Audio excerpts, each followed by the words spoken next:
live. And pretty much I'm going to go over all the topics from the previous week. So this week we talked about joints, muscles, and then neurons. So that's my plan. Next week I thought was a really good one. I got a whole bunch of stuff about supplements. And on top of that, I do write blog posts every single week, and I'm going to start churning those out a little more consistently. So if you're interested, you can go check out the blog post on this same topic. But I'm going to cover everything that was in that blog post, and probably a little more detail as well today. So let's just get it started. I'm already recording. And so we'll start talking about the joints. So in my post, I had a picture of, a bicep attaching to an elbow. And so what a joint is, in the case of the elbow, right, you might think, well, it's your elbow joint, but it's really not. There's two different joints in the elbow, and a joint essentially is any place that two bones meet. So in the case of the elbow, there's three bones. So at the elbow, there's two joints that make up the entire elbow. One of them is the humeroradial joint, and the other is the humeral-ulnar joint. Now, of course, you might not care that much. That's fine. But pretty much the humeroradial joint allows you to twist your wrist like this, and then both the joints, that humeral-ulnar joint and the humeroradial joint, allow it to bend up and down. But joints come in many shapes and many sizes. And in the case of, the elbow, we're looking at a joint that allows for a lot of ranges of motion, right? Those two joints allow for a lot of ranges of motion if you compare them to other joints, right? So in your skull, there are sutures, right? There's pretty much all these lines that connect all the bones to the skull. Now you can imagine that, those joints having a lot of motion probably isn't a good thing. I'm not sure you've seen anybody's skull move around too much, but that wouldn't be ideal. So when we talk about, joints, obviously there's some that allow no movement. There's some that allow some movement, and then there's some that allow a lot of movement. The ones that allow some movement are, for example, your vertebrae, right? Each of your vertebrae, the two connecting ones, in there is a joint, and it allows some twisting to go on and some bending to happen up and down. So there's really a lot of things that can happen with joints. And so we'll talk about some ones that you might know a little better. So we'll talk about the joints that allow for a lot of movement. And these get classified in different ways as well. So a joint can either be uniaxial, right? It can be of one axis. It can be biaxial or multi-axial, right? So it can be, if we think about math class, right, we know what axes are, and so joints can move around a whole bunch of axes, or it can just move around one or two.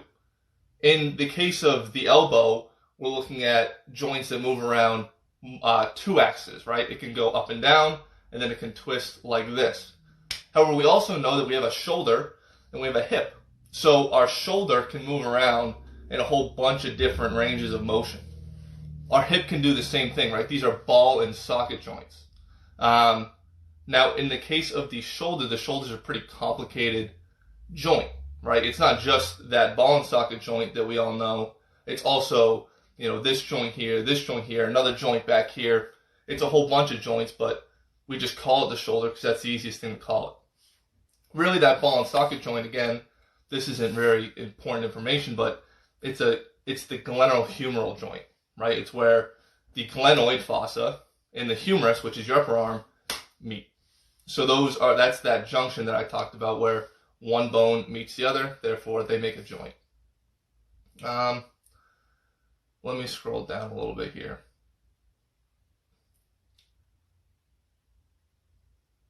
So yeah, when it comes to mobility, now this is a very interesting topic. I think we all like to talk about mobility. It's always a topic. You look at Instagram, you look at anything else. There's so much mobility content out there, and it usually performs really well, and that's for good reason, because people truly think that mobility is the thing that causes all of their pain, right? If they could just stretch out their hamstrings all of their back pain would go away. And I totally am on board with the idea that mobility is a super important thing. And when it comes to joints, our joints can limit our mobility as much as our muscles can, and as much as our neurological system can. Joints, especially, let's talk about, a specific one being the hip joint, right? That ball and socket joint. That is something that really limits motion if there's impingement, right? So one thing we can do is we can do banded stretches, right? So I might go into a hip flexor lunge, right? I might drop down to a knee, go into a hip flexor lunge, and I might take a band, I'm going to wrap it around the bottom of my, right below my butt cheek, and I'm going to put it to a pole in front of me, and I'm going to try to pull my hip joint forward. Now what I'm trying to do is I'm trying to decrease the impingement that's happening at that joint. The goal for this is so that if I can get some more motion out of the joint, that I can tell my muscle to relax, and that way I can get a little more mobility and a little bit better stretch. Also, when we talk about joints, we have to talk about ligaments and tendons. Now this is a topic I want to talk about in more detail later on, probably after our supplement couple of weeks. But when we talk about joints, every single joint is met by a ligament and a tendon, right? So tendons are the things that attach bones to muscles, and ligaments are the things that attach bones to bones. So a great example is the ACL, right? The ACL is a ligament, right? The anterior cruciate ligament. And what happens is when we go into very bad positions with our joints, these ligaments can become compromised. And the tendons can become compromised too. So we really need to make sure our joints are moving in good ranges of motion and we have good mechanics. That way our joints stay really healthy. So one thing that can make us feel really old even when we're really young is joint pain. Now I've experienced a lot of joint pain. Hold on, what's Patrick saying? Can you expand on what joints are impacted during the sport of lacrosse? Yeah, so like I said, Patrick, the ACL joint is definitely one of those ones that we see a lot of injuries with in sports like lacrosse, where you're running around, especially when you're wearing cleats. So you can dig into the ground, you can get caught, and your knee can go in sort of bad positions. Other joints that have, a really big role in lacrosse is your shoulder joint. So if you look at all those joints there and how much motion has to be had at that joint in order to, throw a ball in lacrosse, those are two huge places where those ligaments and those joints are being impacted in that sport in particular. But good question. But yeah, when we talk about joint pain is the thing that makes us feel old at the end of the day. We can have, tissues that are pretty healthy and joints that are unhealthy, and that's the thing that's going to make us old. I know I personally dealt with lower back pain for the longest time, and I was actually at my strongest when I was in the most amount of pain. And that's the thing that made me feel the most old, even though I could lift the most weight. I don't even lift as much weight as I do now in comparison to back then, but I'm much healthier now. My joints are a lot healthier, so I feel a lot younger. So of course, joints aren't alone in our body's movement. If they were, it wouldn't look good. So we have muscles, right? And muscles, each muscle is an organ within itself, right? It's this big mass of contractile tissue, and it's really sort of interesting stuff. So let me scroll down here. So the way muscles work, if you don't know this, and it's really not, I wouldn't even say it's common knowledge, and it wasn't even until I got to college and I started learning about, attachments and insertions of muscles that it started to click, okay, these muscles have to cross joints, and then once they cross that joint, they have to pull on the joint a certain way based on those attachments in order to make our bodies move in a certain way. So muscles are intended to cross joints and move our joints in the way that they're intended to be used. Except if you have crappy mechanics, of course, this doesn't necessarily happen. A really good example is when we talk about lower back pain, we talk about this anterior pelvic tilt, right? So this arching at our lower back, right? This hyperextension. this is a really good example of muscles not pulling on a joint properly and then leading to pain. But we'll talk about that in a second. So the reason muscles can work and they can pull on our joints based on, where they attach and where they end and the direction that they run is because they're made up of this contractile tissue. Now, of course, your heart is also contractile tissue, but I want to talk about skeletal muscles, right? The bones or the muscles that attach from bone to bone and cross joints. Because I think when we talk about training, at least most people's idea of it, of course, we do talk about the heart, but most people like to talk about muscles and getting big and all that sort of fun stuff. So for you guys to picture what contractile tissue is, what I want you to do, and I wrote about this in my blog, I want you to take your fingers and sort of interlace them, right? Now, the length from my elbow to my other elbow, this could be considered a muscle, right? And now, if we take my fingers, now I don't have long enough fingers for them to cross all the way from elbow to elbow, but our fingers are like the filaments in one muscle fiber, right? This is one muscle fiber here, and these are the filaments, right? The even smaller little strings within our muscle.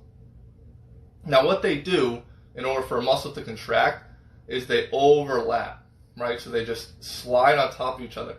Now you can see the length between my elbows has gotten shorter because my muscle is contracted, right? My fingers have now interlaced even tighter over top of one another.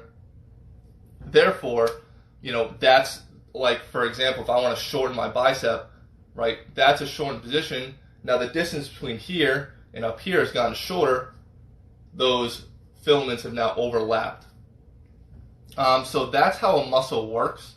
I think that's definitely the easiest way to picture it.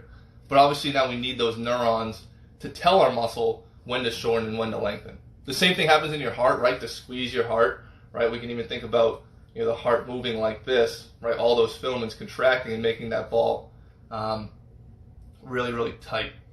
So that's called the sliding filament theory and how muscles work. You don't need to know that. That's not important information if you're not, a scientist of any sort. But like I said, if you're going to kick a soccer ball or close a door, right, every time we want to decrease the length from point to point, let's say it's our hip flexor, right, between here on my leg and here on my hip, I want to shorten that distance. I want to contract those muscles. Okay, to move my knee up, I got to shorten that distance. All right, so it's really simple stuff.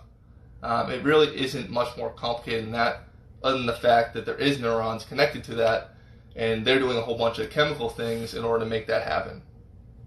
But as far as our training is concerned, for what I think is really important to know, I don't think that's the most important thing to know. It's important for a guy like me to know because I have to train you, but for you to train and train properly, knowing what the muscles do and how they work, I think is a pretty important concept, and that's the stuff I want to stick to, right? Knowing what the joints are, that's important. Knowing what the muscles are and how they work, that's important as well. So, like I said, if these filaments, right, they pass over each other, it's also likely that sometimes they're not going to pull apart. Hold on, what did Nate say here? Why does it feel more difficult to do a bicep curl when my elbow is like halfway up compared to below and above that point? So that's a very good point there, Nate. I think that's an interesting thing to talk about. I'll talk about the mobility thing first, and then I'll get to that. So when we talk about immobility, obviously we talk about how it happens at the joint with that impingement. But when it comes to the muscles, right, these are... I don't want to say that. I was going to say this is like the most important thing, but it's not. That's just a lie. So obviously, like these filaments, they contract over each other and they slide off. It is possible, right, if they slide and unslide, that they can get stuck in this unslid position. Right, so now they're stuck, and we're here, and now they can't unstick from themselves. Right, there's a whole bunch of factors going into why that happens, and I'm obviously really oversimplifying the whole concept. There's connective tissue there. Again, there's a neurological signal that's not getting passed or is getting passed or whatever's happening. But that's a pretty easy way to think about certain types of limited flexibility. Is okay, my muscles are stuck in this unslid position. So now what I have to do is I have to stretch, right, in order to get them apart. Of course, there's foam rolling too that we want to do for our muscles, and that does other things that I want to talk about later. But that stretching, that can really help break apart some of those bonds that got caught when we contracted our muscle a whole bunch of times during a workout. So let's talk about muscle soreness. Actually, I'll mention Nate's point real quick. So when we talk about muscles and we talk about how they work, obviously we're talking about levers, right? We're talking about these joints that are connected to one another, and then we're talking about them moving up and down. So when we talk about levers, we're also talking about leverage, right?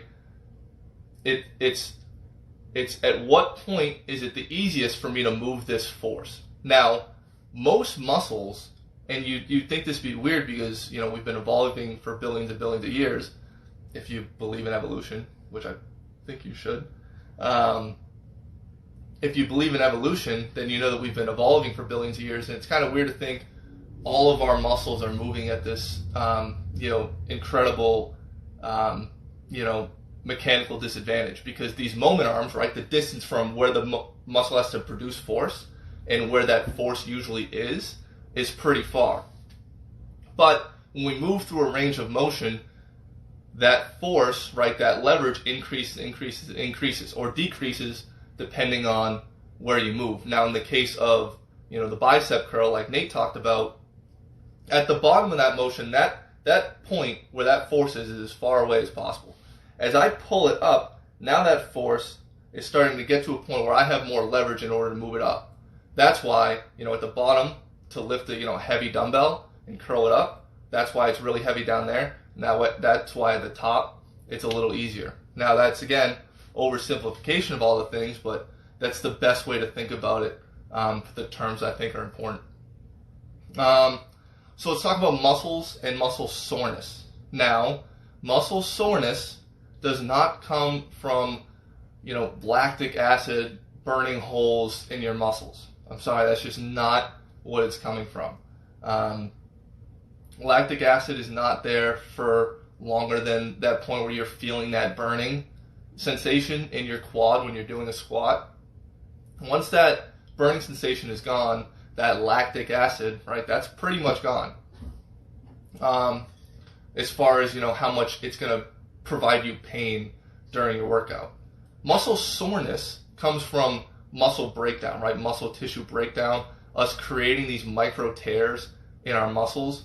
That's what this muscle soreness is coming from. So if anybody's telling you that lactic acid's burning a hole in their gluteus, then you can tell them, where to put it. So let's talk about muscular inactivity and dysfunctional movement. So muscles cross joints, and some of these joints are really important for our everyday life, right? For example, walking, standing, all that sort of thing. We talked about that anterior pelvic tilt. We have really tight hip flexors, and it's bringing us into hyperextension. But at the same time, when there's hyperactivity, right, when there's shortness and there's tightness, there has to be underactivity somewhere also lending a hand to it. In the case of the anterior pelvic tilt, that's coming from our glutes not being able to extend our hips. That's why we're getting hyperextension of our low back and then flexion at our hips. So we're held into flexion at our hips.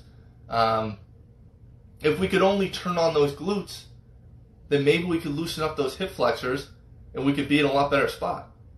So when we talk about dysfunctional movement, it means turning off the things that are hyperactive and turning on the things that are underactive. In a lot of cases, I would say 95% of them, we're talking about underactivity in the back part of our body, right? That posterior chain, and hyperactivity in our anterior chain, right? If you look at me, I don't have the world's best posture. So I have some hyperactivity right here in my pecs and my internal rotators, maybe my lats, right? So it's bringing me in here and it's pulling me down here. And now I'm having some underactivity in my posterior chain, right? Those shoulders, those external rotators, those retractors that are keeping me from being held nice and upright. So that's what inactivity and dysfunctional movement causes, right? It causes bad posture. It causes a lot of pain, especially like back pain, shoulder pain. It's causing from dysfunctional movement. And we need to be able to move well in order to stay out of pain. So let's talk about the nerves. Definitely a fun topic. Something I'm happy I went through when I did this, because it's something I don't think about enough, for sure.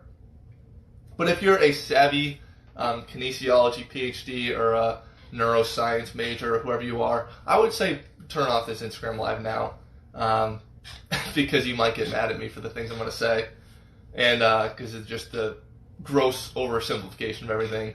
But so pretty much, I mean, we all know nerve cells produce an electrical signal. And what that electrical signal does is it travels from point A to point B, and it tells our body to do certain things, whether it's beat our heart, flex our bicep, whatever the case may be. Or, in the case of sensory nerves, right, sensory neurons, they might tell our brain what's going on in our body, right? A feather, swiped across my leg, I have a knife in my calf, this muscle's really tight, let's not stretch it too much. That's what nerves are telling our body. So, nerves are really cool when it comes to muscles in the way that they attach to muscles. Now, nerves don't have to only attach to one nerve, right? One neuron can actually attach to a whole bunch of different muscle fibers, whereas every single muscle fiber is only attached to one nerve.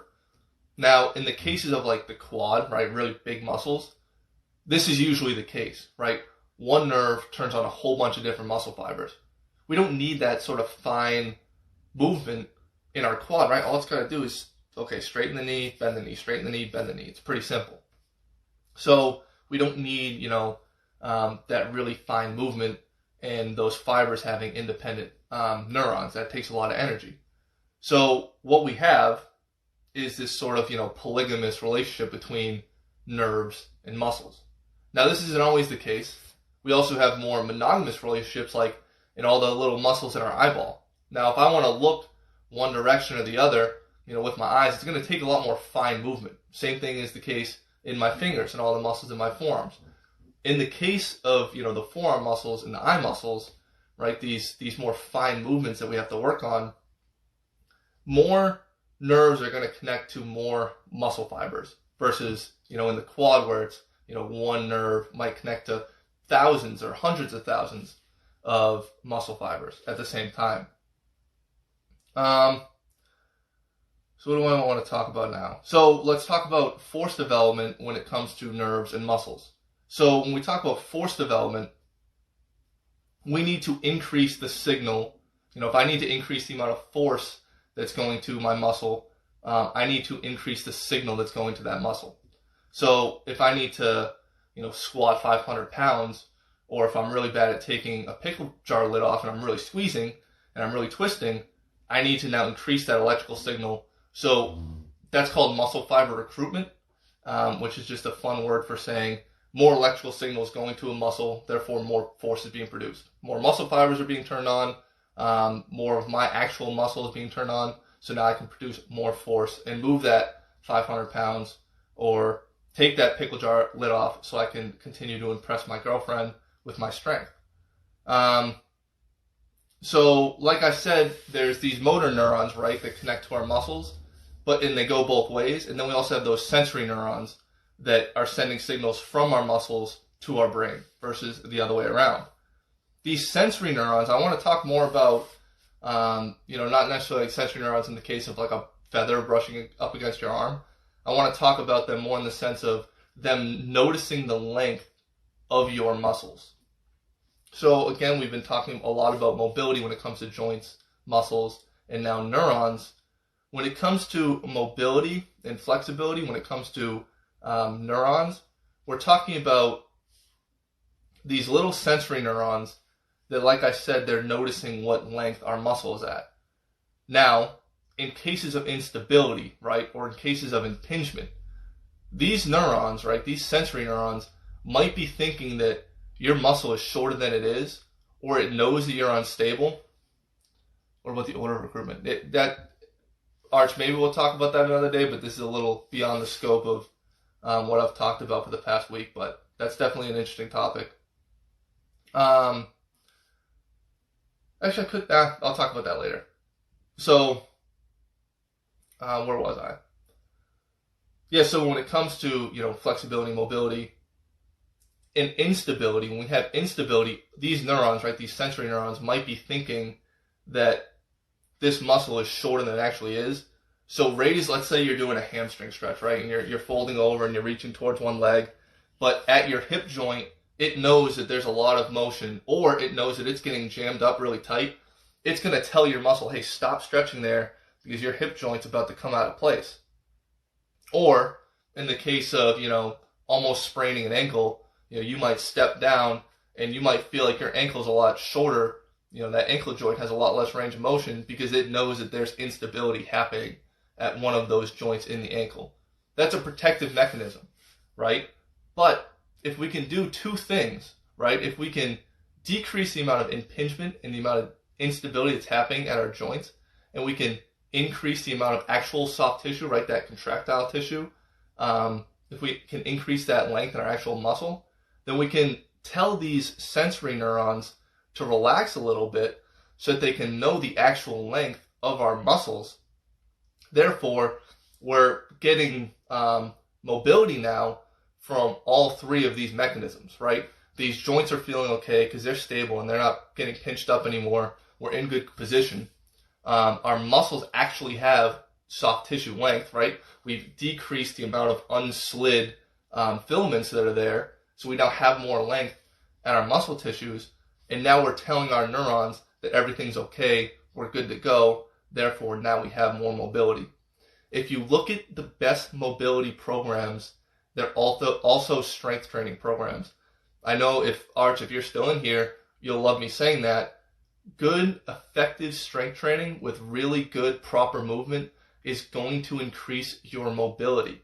You don't even have to stretch or foam roll. I'm not telling you that those aren't important things, but if you just did a really good strength training program, there it is, he said love it. If you do a really good strength training program that's really effective and hones in your movement, you will get more motion out of your joints, out of your muscles, and like I said, those neurons will relax a little bit. Again, I'm a bachelor's in exercise science. I'm not a neurology PhD. Take everything I just said there with a grain of salt. Actually, take everything I say all the time with a grain of salt, because who knows how smart I really am. It's probably not very. But yeah, I think we covered everything I want to talk about. Please let me know if you guys like this. And again, I'm gonna try to turn this into a podcast. I'm recording it right now.